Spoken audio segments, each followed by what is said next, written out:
I want to remind you that this is part two of our presentation. We did part one in 2 weeks ago. It is recorded for those of you who haven't seen it. So if you do want to go back, you can always view it.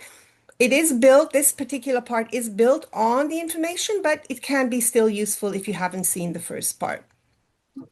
So I'm Samira King. I'm a psychologist at the Lester B. Pearson School Board and coordinator of the Center of Mental Health. And Tina. Yes, hi, I'm Tina Newton, and I am a pedagogical consultant with Lester B. Pearson School Board. And my areas of expertise are in developmental trauma and executive function skills in the classroom. Okay, so let's get started. Tina, next slide. So what we did, I'm just going to go over quickly what we did in part one. We talked about the importance of validation. We talked about tools and ways to maintain connection and how to increase motivation. And on this part, we will be talking about more parenting challenges. Tina will be talking to us about skill building, how to build a skill, and we will talk again about connections. So I'd like to review a little bit of what we did last time. But before I start, I want to say that the strategies and the things that we are working on, we are presenting are suitable for kids, or primarily suitable for kids who are around 9, 8, and of course above. And they can be applied for kids of all needs with certain modifications, certain accommodations, but they are relevant to most kids who are above the age of 9. So in order to be able to apply any of the things that we've been talking about and the things that Tina will be talking about, we have to start with connecting with the kids. This is sort of the basic. It's the base in which everything stands on. If we are not connected to our kids, if we're not able to relate to them and engage with them, the other things are not going to fall into place, or they'll be very, very hard to implement. And last time we talked about what it means what it means, this connection. How do we go about connecting in that way? And it starts with validation and acceptance. What does that mean? This is a really good time to just review quickly what we mean by validation and acceptance, because we're about to get report cards, right? Kids are getting report cards, I think, towards the end of the school this week. And an example of validation and acceptance is often seen in this particular situation where you have a student or a child who's coming back with not a very good report card, right? And our go-to way of approaching that would be, maybe with a bit of disappointment, maybe with quick sort of suggestion of what they can do better, or reminding them of what they didn't do and why they're, not succeeding.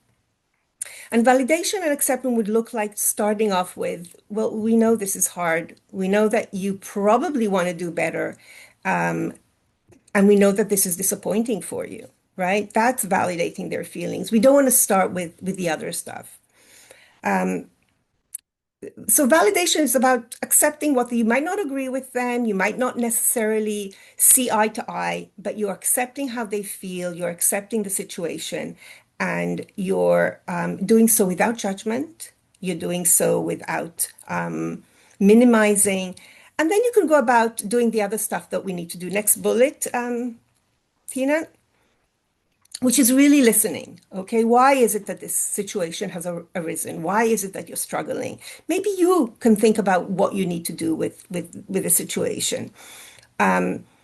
We don't want to jump to fix things. We don't want to jump and give suggestions and tell them what they need to do. We do not want to criticize. That breaks the connection. And we know with teens and at this age, preteens, that's when they're moving away from us and the connection becomes even more difficult.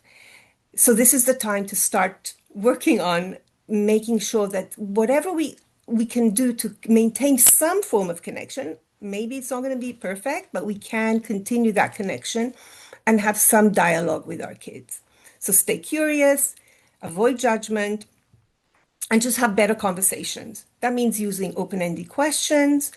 What do you think you can do next time better? We know you're disappointed with this report card. We understand it. And maybe put it to them to figure out what they can do better next term. And that allows for them to build a bit of self-reliance, problem solving, and it gives a message that you believe that they can do better, that they can think for themselves. Next slide, Tina.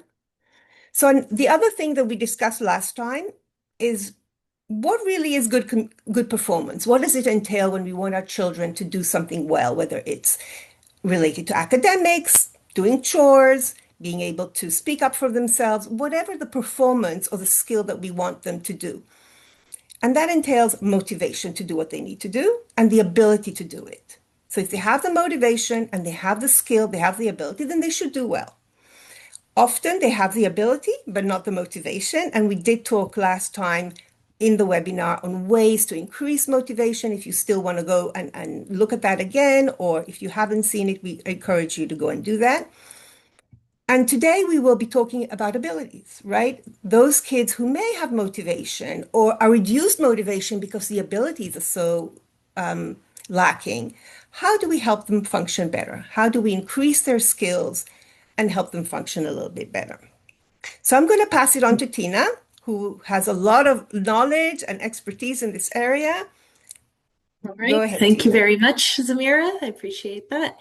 All right. Okay. So, as Zamira said, we're going to be talking tonight about increasing ability. What we're referring to is the children's developing executive function skills. So, your executive function skills are can be referred to as your performance skills. They have everything to do with how we carry out a task. And so we're going to be focusing on specific ways to build these skills and what requires available resources and conditions, as well as the academics, explicit teaching, and certain accommodations. All of these things tied together can, with explicit focus, can help to increase your child's ability to do better in all areas that parents often find frustrating, such as homework, chores, or lack of family time. So I'm going to go into describing these executive function skills a little bit more. So as I said before, these are your performance skills. And so we often, when we see our children underperforming, we tend to call them unmotivated, and we accuse them of being lazy. And we wonder, why don't our kids just do what they should do? They've had enough warnings, they have a certain amount of responsibility. They're getting older as preteens and teenagers. And so how come they're still not doing what they should do? So what really lies beneath that surface of what looks to be like a lack of motivation? So first, we're looking at, well, actually, I'll click my slide here to go to this here. This is what executive function skills are responsible for. So it is the ability to, A, set a goal. Then from that goal identification, it's your ability to organize your materials in order to achieve that set goal. It's your ability to plan ahead and think about all of the things that you need to do to, again, achieve the goal that you have set for yourself. Then you want to prioritize, so figure out what you need to do first, what can wait till later in that plan. We're going to run into some bumps and challenges along the way, and for that we need cognitive flexibility. So we need to be able to face the problem and come up with more than just one solution and not just give up when things don't go our way. And all the while, as we're doing all of this, we are also reflecting in the moment. We are thinking about our own thinking. We are thinking about our progress. How am I doing in reaching my goal? Have I gone off track, and do I need to go get back on track? And once everything is said and done, you remember the course that you took and you use that experience to apply for the next time that you set a goal for yourself. So we're really learning from our experiences. In order to follow this process, two things are required. One is emotional regulation. We all know that it's very difficult to identify a goal or be flexible in our thinking, to plan ahead when we're feeling really stressed and the body is just shut down. So having a calm atmosphere, having people that you can go to co-regulate with will really help us to further achieve our goals. Otherwise, that's when we see a real dive in motivation because we just don't feel like doing anything. And then it is the executive function skills. So although I have just mentioned in these bubbles various executive function skills, we're going to be looking at the exact performance skills that I'm talking about. So these performance skills are responsible for setting goals, planning a course of action to achieve a goal, while simultaneously reflecting on your progress and adjusting your course if necessary. So I have here a list of all the executive skills, the ones that I refer to whenever I am working with teachers and students in the classrooms. There are a lot of goals here, and I just want to, or a lot of various skills here, and I think it would be a little bit boring for me to read to you every single one of those skills. So I'm just going to highlight a few of them, and then I'm going to give you some time to reflect on them yourself.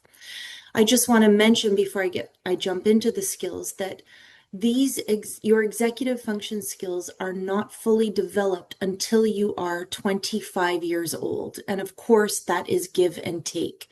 So your preteens and your teenagers right now, their prefrontal cortex is not fully developed. Therefore, they're learning how to manage every single one of these skills. Some that I will describe a little bit more for you. They're not so straightforward. One is the skill of emotional control. Yes, that is a skill. It's the ability to manage your emotions and respond appropriately. And when you don't have good emotional control, your feelings tend to go from 0 to 10 in a heartbeat. So you go from being kind of maybe a little bit annoyed to all out enraged, or you hear a little bit of something good and you're over the moon excited. So your emotional range is very, very short. It's one extreme to the other. Then we have inhibition. So this is your ability to suppress distractions so that you can pay attention. In other words, not have your mind wander onto other things when you should be listening to information that is important in that given moment. Cognitive flexibility is getting stuck in one way of thinking. So if you do run into a challenge, you think that there's only one way out and you're not really open to other solutions to problems. We see a lot of children just shutting down. No, I can't do it. Math is too hard and I'm just not a math person. And so I've already decided that I'm not going to do math. Or the same thing for any chores around the house. I like my room this way and I'm not going to clean it up. So they're really stuck in their way of thinking. Then we have self-monitoring. So that's your ability to literally read the room. So you're observing your own behavior and matching it with social expectations. And kids that have weak self-monitoring skills at times can appear rude. They'll say things they'll speak before they think, and then they're kind of, when the parent is like, that's very disrespectful what you just said.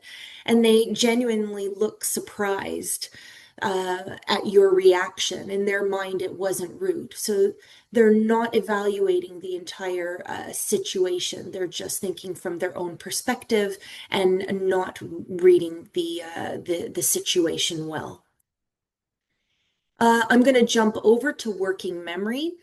Your working memory is your ability to hold multiple bits of new information in mind in order to carry out a task. So it is not like long-term memory. It is really when you're learning something new and you have to follow the directions in order to accomplish the task.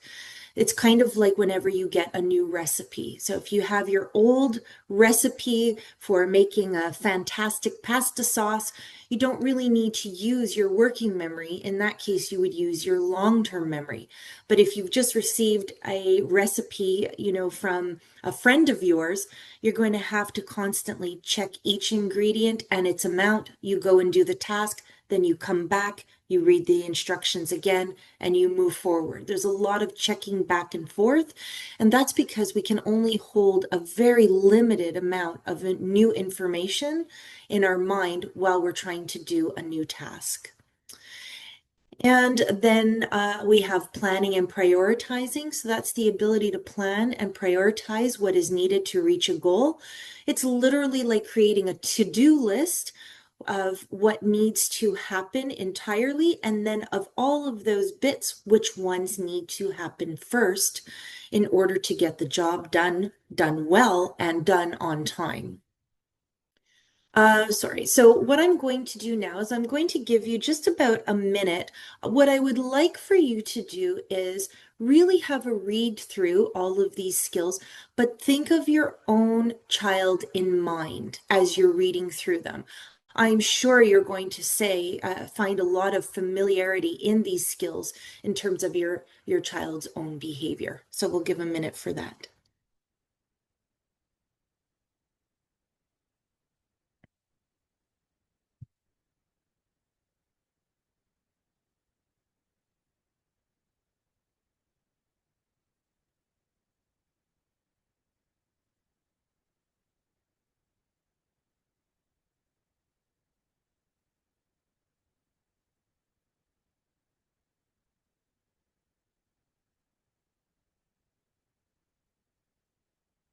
Please feel free to comment in the chat any feedback that you might have.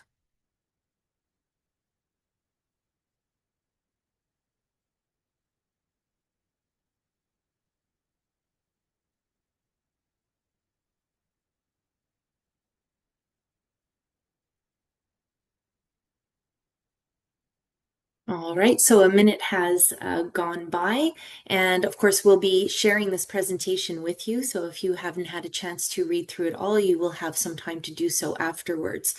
I'm sure a lot of you found a lot of these things very familiar with your own children and their behavior, and we don't necessarily realize that these are skills. So because they are skills, they require practice and explicit teaching in order for them to be done well. Okay, so we're going to take a look at some common parenting challenges for kids that have weak or underdeveloped executive function skills. And I really want you to consider a sort of mindset change of will, so willful behavior, oppositional behavior, or anything like that, versus skill. And your skill, once again, is lacking the experience and practice in performing any of the skills that we just saw. And so when we consider our children to be unmotivated or disengaged or showing difficult behaviors, we often assume that it is a lack of will, a lack of motivation and engagement that is very frustrating for all parents, myself included in that, as we try to get our kids to cooperate, engage, or take initiative on their own. But perhaps what is driving those behaviors, that lack of cooperation, lack of engagement, and lack of taking initiative, might be related to those executive function skills.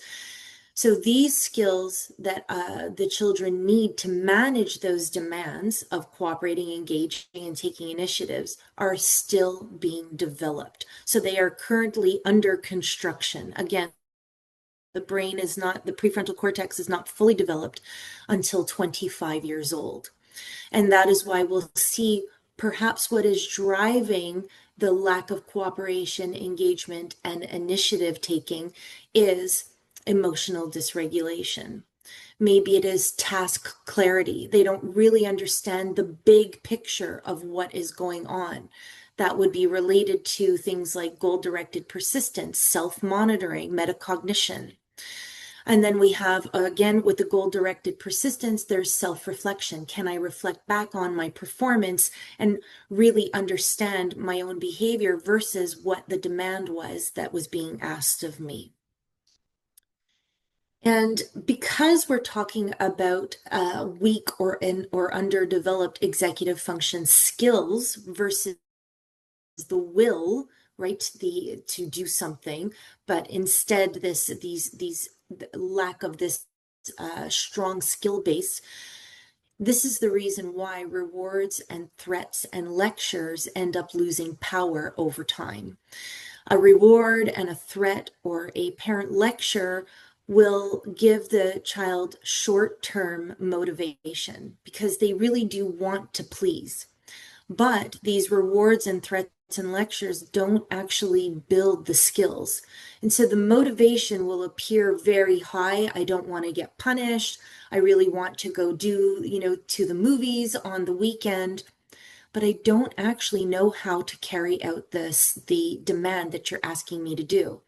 And so after a while, the effort kind of wears off because it's just too hard. And so we're going to take a closer look at what I'm talking about as it relates to three of our most common parent concerns.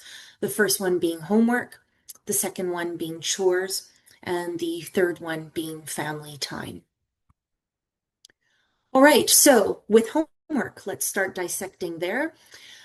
Challenges are often getting started and procrastination. They never seem to get their homework out and done without multiple reminders.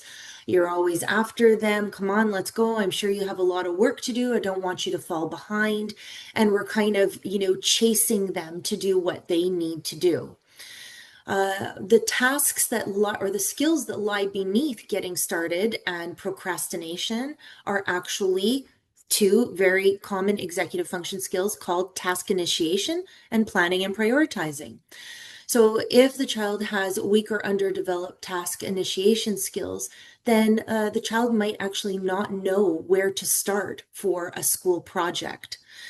Or even for writing an essay. Coming up with a beginning, a middle, and an end requires task initiation. I need to know where I want to start. I also need goal-directed persistence to know what message I want to communicate. It could also be due to planning and prioritizing. So perhaps they feel overwhelmed by multiple homework tasks. And so once again, they're not sure where to start, or even more so, they're not sure how to study for it. So we just had for your teens, we just had the December exams that the Quebec exams that take place in December. And I'm sure a lot of kids were shutting down emotionally because they just did not know how to study smart, meaning how to study efficiently. And so those skills alone will cause procrastination because the task is too overwhelming. So here's how a parent can help. We want to coach in these examples instead of fix it for them. So fixing it would be doing it for them, but coaching instead is approaching again with curiosity, as we mentioned in part one of this webinar. So I'll break it down for you, how to help them break tasks into smaller, more manageable steps by encouraging your child to pick just one starting point. So you're coaching them how to break it down and start with just one manageable task. That will usually be enough to help them feel more regulated and then be able to initiate the task and start their planning towards the task because you've broken it down to one simple thing. Another thing that you can do is make time visible by prioritizing tasks by their due dates or their task demands. If a child has a math test on Thursday, and they have a very large project due on Friday, okay, well, those are very high in demand. And so we're not just going to leave that until Monday before. So we have, or the Wednesday before. We have to make time visible, and by putting things on a calendar, helping them to understand what to write on in an agenda, how to cross off dates. I'll be talking more about that in some other examples, but it's a very effective strategy for making time visible, which helps to support planning and prioritizing and task initiation and decrease procrastination. Okay, another challenge is missing due dates. This has to do with time management. Many preteens and teens experience time blindness because time is abstract. So often they're thinking that, well, this assignment is only going to take me 10 minutes to do. And then when they sit down to do it, they realize, oh, there was a lot more to this than what meets the eye. And now it's going to take me an hour, and I don't really have that kind of time. And so now I'm going to have to ask for an extension on my assignment. So an inability to assess time versus task is challenged. This is a big skill and one that a parent can help to coach and help their children to understand. So what we want to do is keep our due dates tangible. So take it from the abstract and make it concrete. Having a wall calendar where your child is expected to include their assignments and all of their due dates, as well as their extracurricular activities. A lot of the times students think that, or children think that, well, my math test is on Friday, and they're completely forgetting about the fact that on Thursday night that they have soccer practice. So having their entire life on a big calendar in their room is very helpful for making time visible. The tasks should also be crossed when completed. So you want to physically X them out. That also helps with keeping time tangible. Things don't escape you. It's a good habit to adopt, and a habit that many adults have learned over time, when we didn't want to, when we've missed one too many due dates, and as we were growing up. And keeping the calendar up to date could be part of their chores. If you want to add that to their chore list, it would teach responsibility, and help them to see the big picture, and avoid missing any due dates. And then finally, a common challenge for homework is that the student or the child is at home. They have a lot of homework to do, and they have forgotten their assignment papers. They forgot their math calculator at school. They don't have their pencil case with them.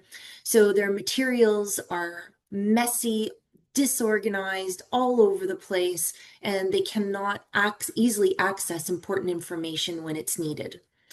So the skills that lie beneath this have to do with organizing yourself and your working memory. So again, working memory is remembering multiple bits of information while you're trying to carry out a task. And a good way to coach this would be to help them develop a system for imposing order, such as, how do I organize a binder? How do I collect or create a system that is functional to me at home and at school? I know I've done this for my daughter, who is in high school, where she has a set of school supplies at home and a second set of school supplies at school, because she was constantly forgetting things that I mentioned before. And, her calculator for math, her highlighters for history, they wouldn't travel well between home and school. So I helped her to devise a plan, and she came up with having two separate pencil cases, one for at home, one for at school. Those things are really good conversations, and that to have with our children, to help them to understand how to impose order on things. I have worked with a lot of parents who will just take their child's binder, and every once in a while, maybe once every 2 weeks, they'll start sorting the papers into the appropriate sections. You don't want to do that, because this does not build skills. We're really coaching them, using our own executive skills to help them to help them develop their own executive skills. Okay, next we're going to look at chores. So what are some common challenges that parents experience with chores? Well, where do I start? It was hard to narrow this down. I know this is a big one. So we have inconsistent performance, making it difficult to manage and enforce chore completion. right? We always feel like we're chasing after them. Did you do this yet? Come on, I'm waiting for you. You have to do this chore. It gets very chaotic and it causes a lot of friction within the home. So there are various skills that are related to these chores. Some chores are easier than others. So not all chores are created equal. Number one, small chores impose less demand on our cognitive skills. For example, doing the dishes. It's fairly straightforward. The dishes are there, the soap is there, the cloth is there. You just start washing. Same thing with walking the dog. You grab the leash, you grab the poopy sacks, and you walk out and you go and walk the dog. But there are bigger chores that would be more challenging because of their cognitive demand, such as keeping your room clean or doing their laundry. So these require executive skills such as planning, prioritizing, organizing, and time management. A good example is if they've got a huge dirty pile of clothes in their room and they have to go and throw it into the washing machine. That part is fairly easy, but it's once they're dry, they just sort of go back into the corner of the room in this huge pile that is clean and never gets put away, and then eventually gets mixed up with the dirty clothes again. So how do we manage all of this? Okay, so hold on, I'll click both. Okay. So I know for my daughter in the laundry example, what I did was is I broke down the chore into smaller steps. And I told her how you can tackle this would be because it's overwhelming. There's so much laundry to put away. So one thing that you could do is just put away all the pants first. Just fold up all those pants, sort them from the larger pile, fold them up and put them away, and then maybe go downstairs and get a snack. Then once you're done that, so that's breaking it down to just one task instead of looking at this overwhelming pile of laundry. And then after you've had your snack, then you can go to the shirts. And so we're breaking it down into manageable tasks, which will increase the motivation to actually do their laundry and sort their clothing and put it away. So we want to use two strategies here. We want to use coaching versus fixing, as well as structuring the environment. So in the coaching versus fixing, let's look at that one first. We want to make chores meaningful to our kids. We want to try to help them to understand that this is a shared responsibility and it carries a significant purpose. So you and I are kind of equal in this taking care of the house. I need your help. Your help is valuable to me. It is needed and it is actually very much appreciated when you do help out around the house. So now it kind of goes from this top down, do what I say, to, oh, I get it. This is an opportunity for me to be a functioning member of my own family. It creates empathy, helps to develop empathy for your child and understands that they play an important role in keeping up with all the household tasks. So shared responsibility and purpose is very important. Um, Also, because at this age, it's very normal for adolescents to start seeking their own autonomy. And so they don't always want to be told what to do. And it is very important at this point to kind of go through the back door when it comes to chores by allowing choice. So again, because they are seeking autonomy, by allowing choice, we can involve the child in chore choice selection. So this is the list of things that I need help with. This is what I would like for you to share the responsibility with. Which of those things do you think are most manageable for you and with your heavy demand of high school and the 9 courses and all the homework and activities that you have to do? We see an increase in intrinsic motivation then because the child feels a sense of autonomy for doing certain chores. They've selected the chores and it requires very little follow-up and nagging as a result. We want to make task completion meaningful through their allowance. So we tend to give a lump sum of allowance at the end of the week. Let's say that they're getting $10 a week for completing a set of chores that they have done. But what if they miss a chore? What if the chores were only, partially done? This is very demanding for the parents to keep up with. You don't want to always be remembering, well, did they do that? Did they not do that? You don't want it to be an added responsibility for yourself.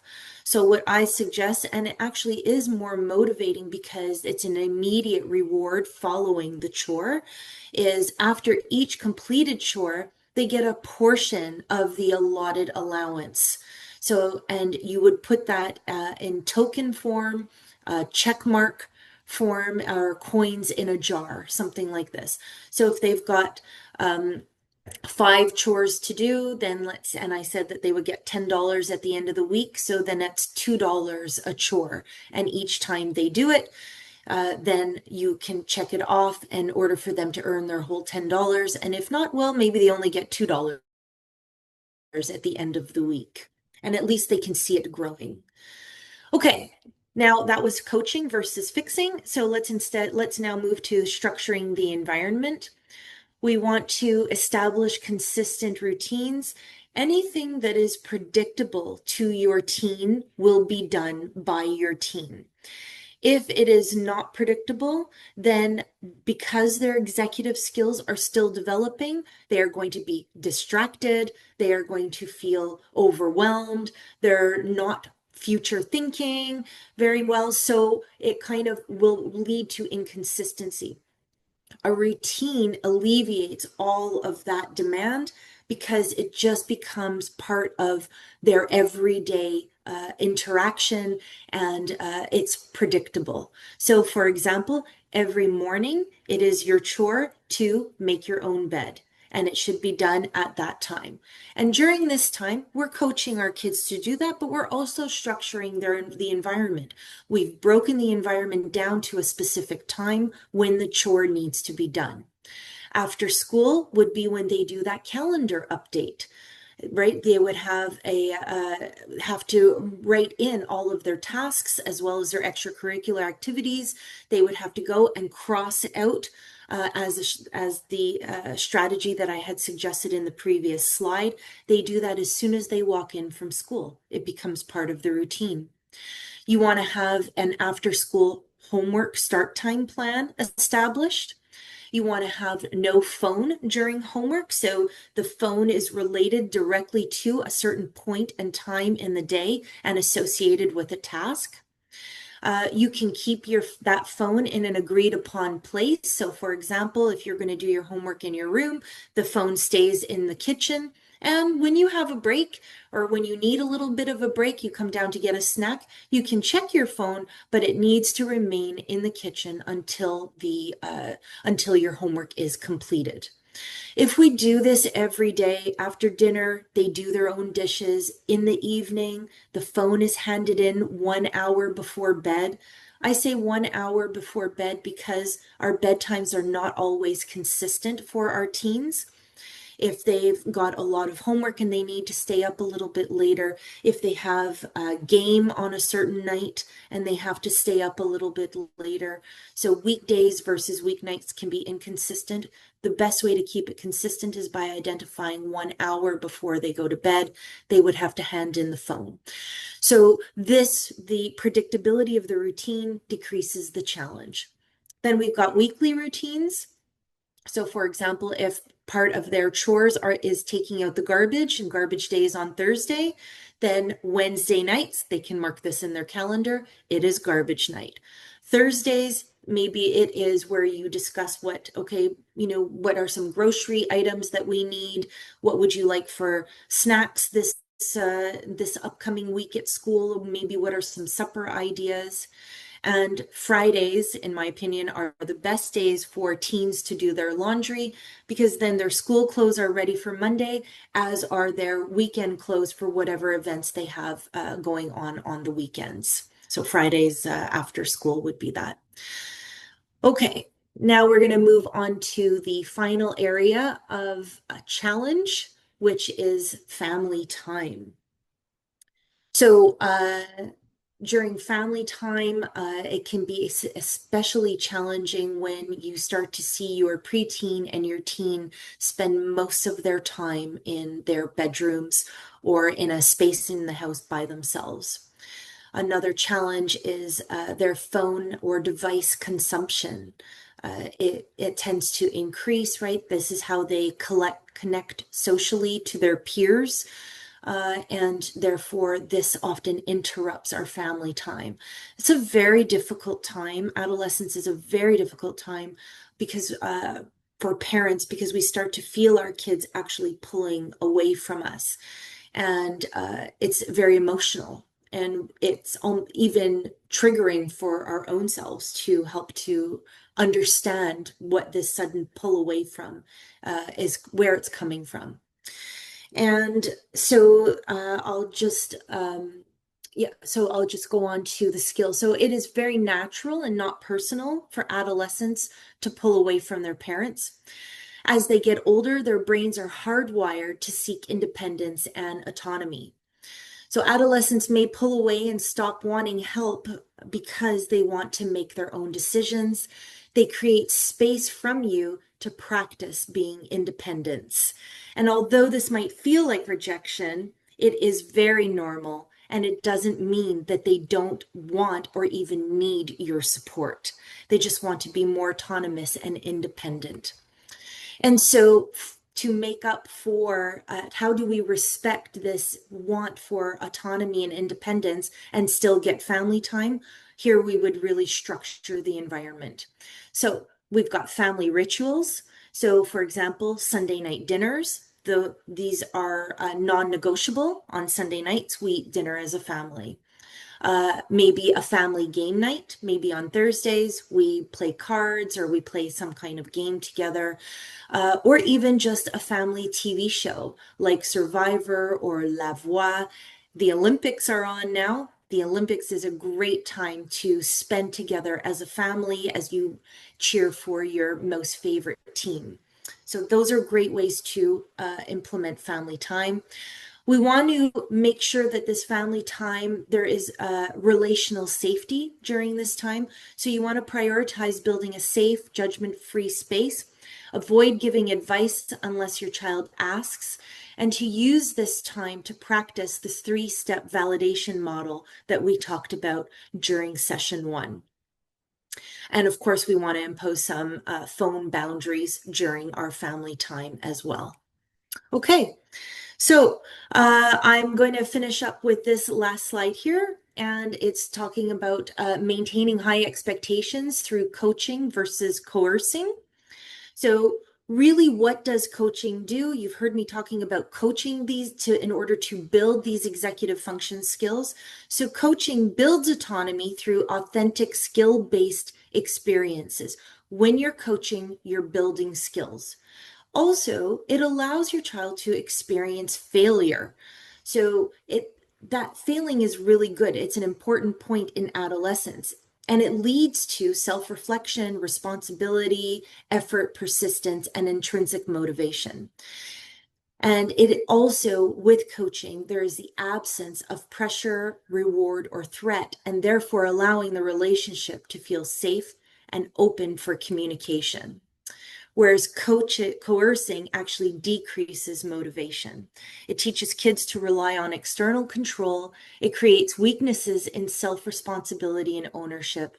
It turns parents into enforcers instead of coaches, and it actually increases resistance over time. Okay, and I'll pass it on to Zamira now. Thank you, Tina. Thank you, Tina. That was a lot of very, very important information. And I just want to say something just to add to your slide on motivation. If you want to know about ways to increase that motivation without coercion through steps that you build with your child slowly and gradually, so their motivation increases over time, you can look at what we've done in webinar one. We have some really good examples and some really good strategies. I just want to go over again on that really important part in which we are connecting and engaging with our kids. As I said at the beginning, everything is built on that connection and engagement, right? If we want to get them to do chores, even if we're helping them and guiding them in some way, they want to feel that they're connected to us, because when we have that engagement, they're listening to us, they're willing to do things more, and they're respecting our requests and our guidance with them, right? So we have 3 steps here. The first step is to be present and curious. This is a way of staying collaborative with your child. It's again around validation, trying to understand what they need, being able to connect with them when you are, engaging with them as role models. You put your phone down, you make eye contact, and they are able to then be present more with you if you are a role model to that kind of interaction. The reflection, we talked about that, validate their feeling, sit with the emotion, understand that they might be going through something difficult. You may not agree with the situation, you may not like what they did or their action that they took, but that is beside the point at that moment. You want to just be with their emotion, have them understand that you are there for them, and then you can problem solve. Then you can problem solve with them. Then you can have that conversation in which you move on to see how you can remedy the situation. And stay attuned. Staying attuned is so important because it allows you to see their perspective, right? It reduces those kind of conflicts that we tend to have with our kids around what's acceptable, what we are supposed to do, what we are not supposed to do. And it allows them to think for themselves and develop their own ability to problem solve. And then they can feel more autonomous, they can develop more self-reliance, and we are there to offer help. We are there to guide them. We are there to be there when they need us. We're not necessarily there to do for them all the time and fix things and jump into to make things easier for them. Sometimes the challenge, and like Tina said, the failure is an important step in development and an important step in maturity. Okay. And we have a very quick cheat sheet. This is the last slide to share with you. It's a way to kind of a little practice, a little reflection on what we've spoken about today.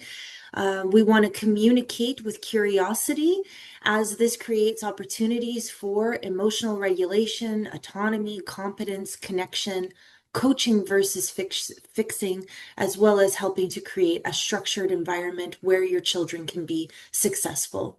So taking that curious questioning approach, instead of do it now, or how many times do I have to tell you, or you need to try harder, and why isn't this done yet?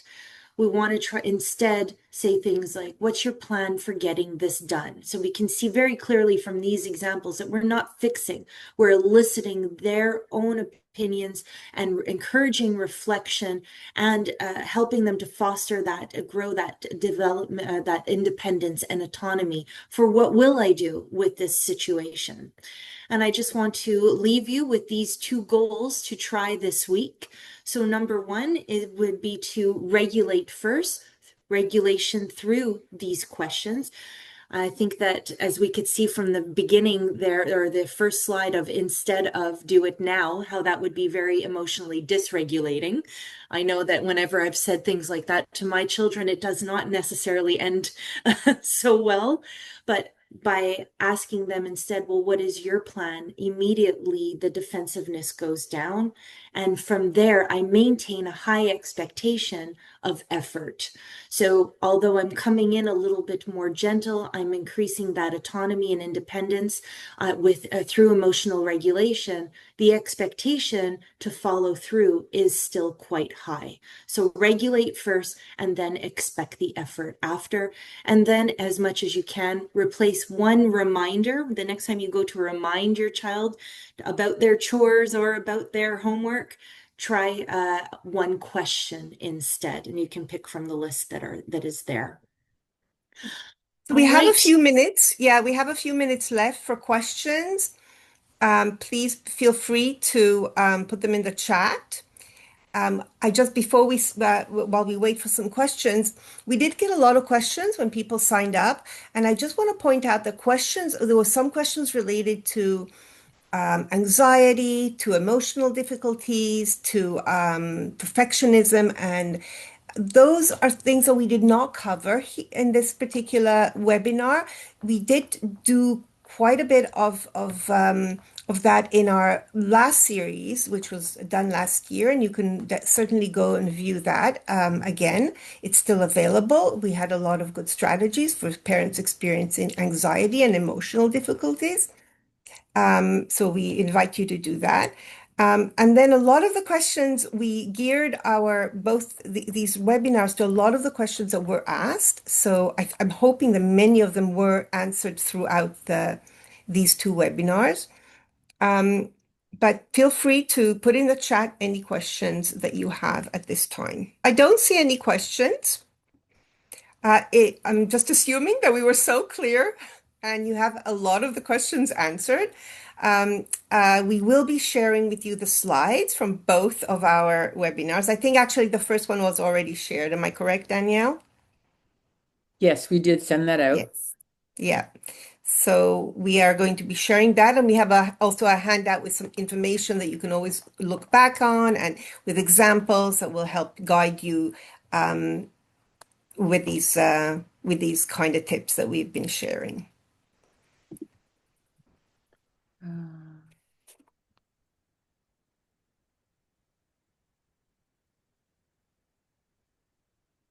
Okay, yes, Danny, I don't see any questions. Well, thank you very much, everyone, for joining and taking the time to share with us this evening. We appreciate it.